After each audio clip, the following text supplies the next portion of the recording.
భస్మ బుధవారము అంటే భస్మము అనగా బూడిద అని అర్థం. ఈ బూడిద అనే మాట మనకు కనబడినప్పుడు పశ్చాత్తాపము అనే మాట మనకు గుర్తు రావాలి.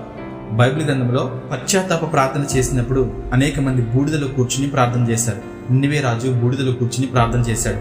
తర్వాత దావీదును చూస్తే తన పాపము విషయంలో దేవుని ఎదుట కన్నీరు విడిచి ప్రార్థన చేసి పశ్చాత్తాపము పొందుకోవాల్సినటువంటి పరిస్థితి వచ్చినప్పుడు పశ్చాత్తాప హృదయుడై బూడిదలో కూర్చుని ప్రార్థన చేస్తూ ఉన్నాడు. కాబట్టి భస్మము అనగా బూడిద అని అర్థం. ఈ భస్మ బుధవారం ఎప్పుడు ప్రారంభమైంది అంటే క్రీస్తు శ్రమలు ప్రారంభమైన 40 రోజులలో మొదటి రోజునే భస్మ బుధవారం అని అంటాము.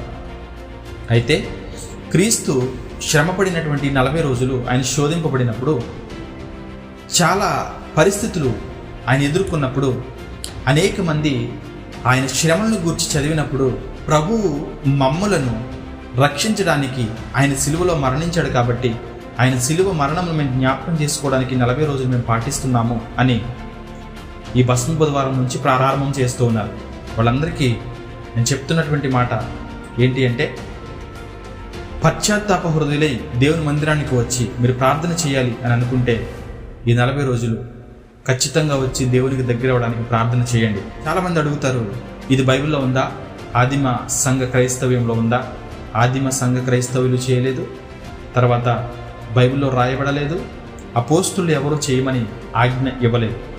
కానీ ఇది ఆచరణలో కొద్ది రోజుల తర్వాత వచ్చినటువంటి ఒక ఆచారం. కాబట్టి దీని విషయమై ఎవరూ అభ్యంతరపడకండి. చేసే వాళ్ళని చేయనివ్వండి, వద్దు అన్న వాళ్ళని బలవంత పెట్టి చేయమని చెప్పకండి. ఎందుకంటే పశ్చాత్తాప పడాల్సినటువంటి హృదయం అతనికి కలిగినప్పుడు ఆ 40 రోజులు దేవునికి దగ్గర అవ్వాలనుకున్నప్పుడు దగ్గర అవ్వనివ్వండి. అతనికి చెప్పాల్సినటువంటి విషయం ఏంటంటే, ఈ 40 రోజులు నువ్వు మానే అని చెప్పొద్దు.